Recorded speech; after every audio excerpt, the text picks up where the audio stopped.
नमस्ते दोस्तों, this is Sachin Mahajan educational channel and I am Sachin Mahajan. आपके सामने मैं हिंदी में ये वीडियो बनाने जा रहा हूँ।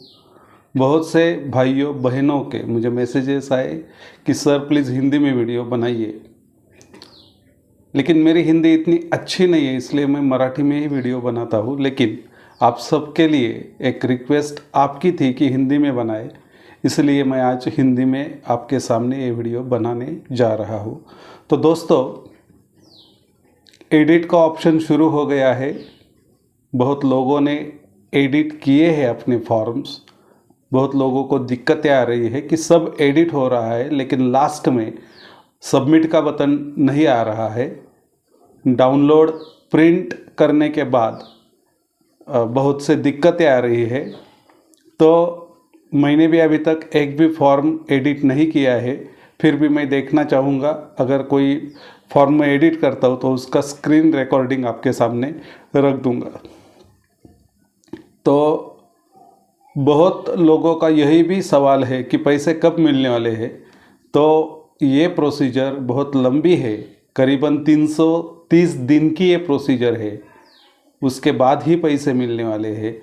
ये मैं नहीं बता रहा कि ये जो है लिखा हुआ आपके वेबसाइट पे अगर आप जाएंगे पैन कार्ड क्लब्स के, तो वहाँ पे दिया है कि 330 दिनों तक ये प्रोसीजर चलने वाली है। अभी 330 दिन कैसे, ये मैं आपको बताने वाला हूँ कि कॉरपोरेट इंसॉल्वेंसी रिजोल्यूशन प्रोसेस, इसका जो प्रोसेस का टाइम रहता है वह 180 डेज रहता है। 180 दिन के बाद 90 डेज एनसीएलटी की तरफ से सीओसी को दी जाती है, जिसमें 270 दिन होते हैं।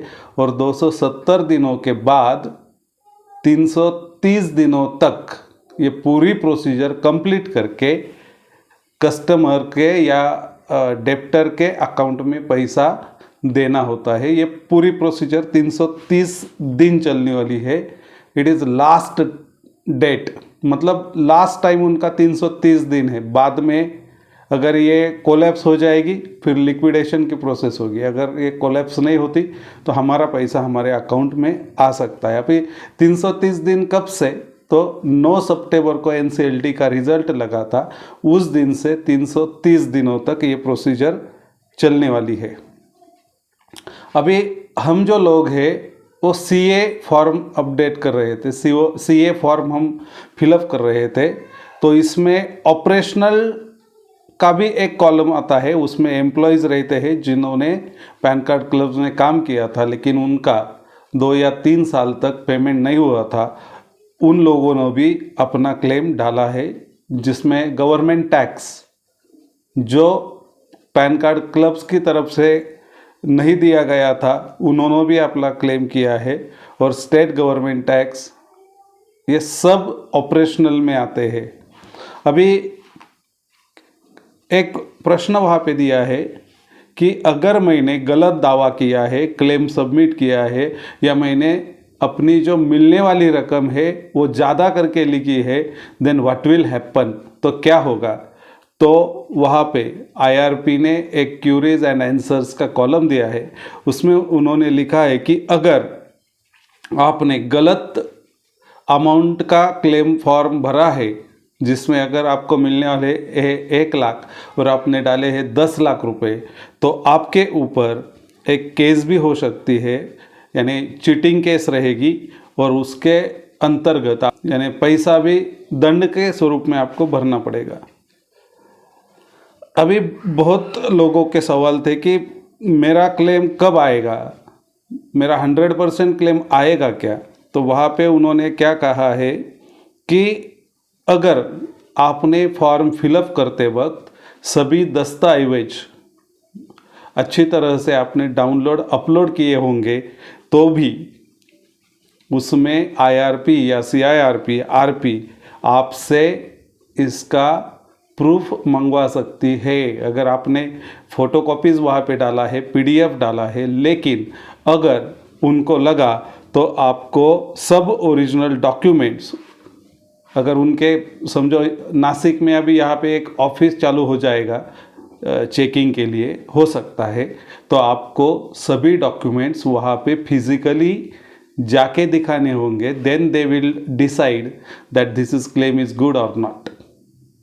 तो इसके लिए आपको अपने जितने भी डॉक्यूमेंट्स है वो अच्छी तरह से एक फाइल में रख देने हैं, क्योंकि अभी देखिए 6 महीने होने वाले हैं, सब 6 महीने 5 महीने आज पूरे होने वाले हैं, तो 6 महीने और बाकी है ऐसे समझो।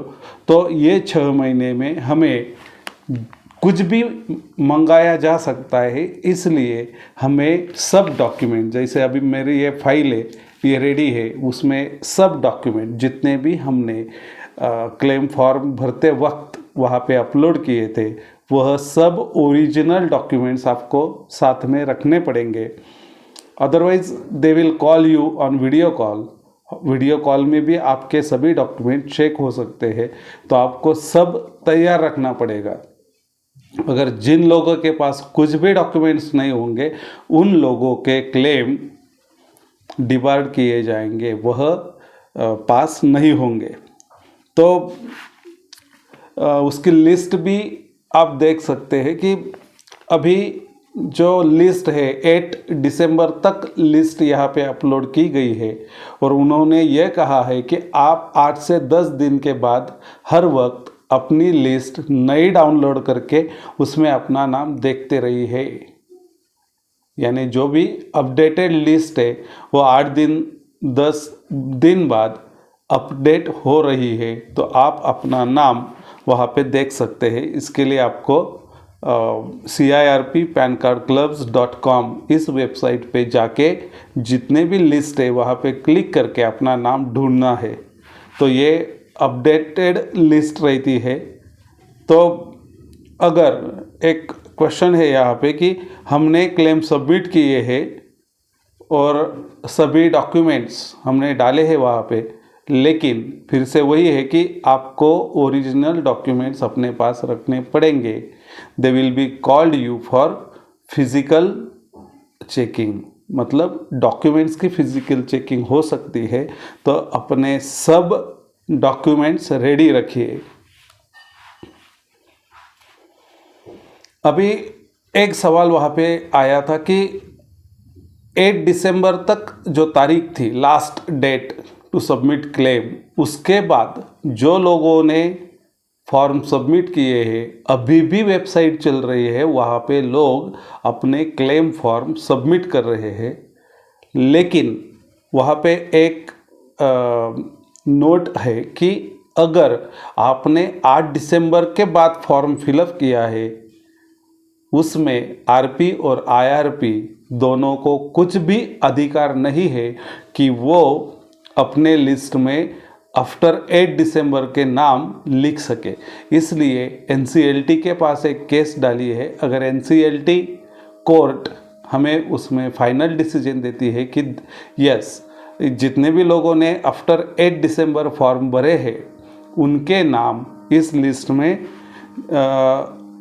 सबमिट किए जाए, तो ही ये क्लेम फॉर्म सबमिट हो जाएंगे, वरना कुछ भी बता नहीं सकते क्या हो सकता है। पेमेंट कब जमा होगा इसका एक, या हम कितने दिन की होप रख सकते हैं, इसलिए उन्होंने कहा है कि सीओसी के द्वारा अभी जो PRA जिनका चयन हुआ है, करीबन 8 कंपनीज है जो अपनी प्रॉपर्टीज़ खरीदने के लिए या टेक ओवर करने के लिए तैयार है। अगर उनका रिजोल्यूशन प्लान COC मंजूर करती है, उसके बाद 8 मार्च 2023 तक अगर NCLT कोर्ट ये रिजोल्यूशन प्लान कंफर्म करती है तो जल्द ही हमारे पैसे वापस आने की संभावना है। अगर देखिए 2 बाजू रहती है किसी भी घटना की, तो अगर ये रिजोल्यूशन प्लान अनसक्सेसफुल हुआ या फेल्ड हुआ तो क्या हो सकता है। अगर ऐसा होता है तो लास्ट में लिक्विडेशन प्रोसेस होती है, जो कि बहुत भयंकर है, जो नहीं होनी चाहिए। लिक्विडेशन में डायरेक्ट एसेट बेचने का प्रयास किया जाता है और फिर से पहले से सब करना पड़ेगा, फिर से फॉर्म भरिए। अगर लिक्विडेशन प्रोसेस होती है तो सभी फॉर्म फिलअप करने पड़ेंगे, या आईआरपी के पास जितना भी डेटा रहेगा अगर वो उनके देते हैं तो हमारे फॉर्म उनके पास चले जाएंगे। लेकिन दुआ करते हैं कि ये लिक्विडेशन प्रोसेस फिर ना शुरू हो। जो प्रोसेस आज आरपी की चल रही है, सीआईआरपी की, वह टोटली कंप्लीट हो जाए और हमारा पैसा हमें वापस मिले। तो ये जो क्वेश्चन आंसर्स थे वह pancardclubs.com या CIRPpancardclubs.com इस वेबसाइट पे अगर आप ओपन करते हो तो वहाँ पे आपको ये कॉलम मिलेगा जहाँ पे frequently asked questions and answers by CIRP। तो उसमें आप ये सब क्वेश्चंस एंड आंसर्स वहाँ पे देख सकते हो। बहुत लोगों का कहना है कि हम फंस रहे हैं, पैसा नहीं देगा। तो ये एक प्रोसीजर रहती है, प्रोसीजर की तहत ही काम चलता है। तो हम कितनी भी क्या कहते हैं उसे, हम कितनी भी अपेक्षा करें कि कल मिलना चाहिए, लेकिन ये जो CIRP प्रोसेस होती है वह 330 दिन तक ही चलती है और वहाँ पे उस प्रोसीजर के अनुसार ही हमें पैसा मिलता है। तो हमें सिर्फ राह देखनी पड़ेगी और प्रोसीजर जैसी चलेगी वैसे ही हमें काम करना पड़ेगा। अपने डॉक्यूमेंट्स हमें अपने साथ रखने पड़ेंगे, बाकी कुछ नहीं। एडिट का ऑप्शन आया है। अगर आपने कुछ गलतियां की है, सरेंडर वैल्यू गलत लिखी है या एक्सपायरी डेट अलग लिखी है, इनकम डेट अलग लिखी है, पासबुक की जगह अलग पासबुक रखा है और अकाउंट नंबर अलग डाला है, तो ये सब आप चेक करके अपना फिर से फॉर्म एडिट कर सकते हैं, जहाँ पे एक चांस सबको मिलने वाला है। अगर आपने कुछ गलतियाँ की है तो आप अच्छी तरह से देख ले और एक चांस मिला है तो ये फॉर्म फिर से फिलअप कीजिए। कई लोगों का कहना था कि सर मेरे पास एक ईमेल आईडी है, मेरे माँ का पिताजी का ईमेल आईडी ही नहीं है। तो ईमेल आईडी आप कितने भी बना सकते हो, आप 1 मिनट में एक ईमेल आईडी बना सकते हो। और अगर आपके पास 3 ईमेल आईडी है तो आप तीनों ईमेल आईडी यूज़ करके आपके माता पिता का सबका फॉर्म फिलअप कर सकते हैं। ऐसा ज़रूरी नहीं है कि उनका ही ईमेल आईडी चाहिए। अगर आपके पास, देखो जनरली अभी 2-3 ईमेल आईडी तो सबके पास रहते हैं। अगर नहीं है तो 2 मिनट में 1 मिनट में आप एक ईमेल आईडी बनाइए, उसका पासवर्ड अपने पास रखिए और जो भी फॉर्म है वो फिलअप कर दीजिए। ईमेल आईडी का ये एक प्रश्न बहुत लोगों ने पूछा था, पैसा कब आएगा उसका तो जवाब मैं दे चुका हूँ। प्रोसीजर चल रही है, पॉजिटिवली हम विचार करेंगे तो जल्द ही हमारा पैसा वापस आएगा। तो इतना ही बात करने के लिए मैं आपके सामने आया था। बहुत लोगों का कहना था कि हिंदी में बात करिए, इसलिए मैंने आज ये वीडियो हिंदी में बनाया है। तो दोस्तों, thank you very much for seeing my videos. ऐसे ही वीडियो देखते रहिए, जो भी अपडेट आएंगे I will definitely make video on that. तो उस पर मैं ज़रूर वीडियो बनाते रहूँगा। और thank you very much, good day.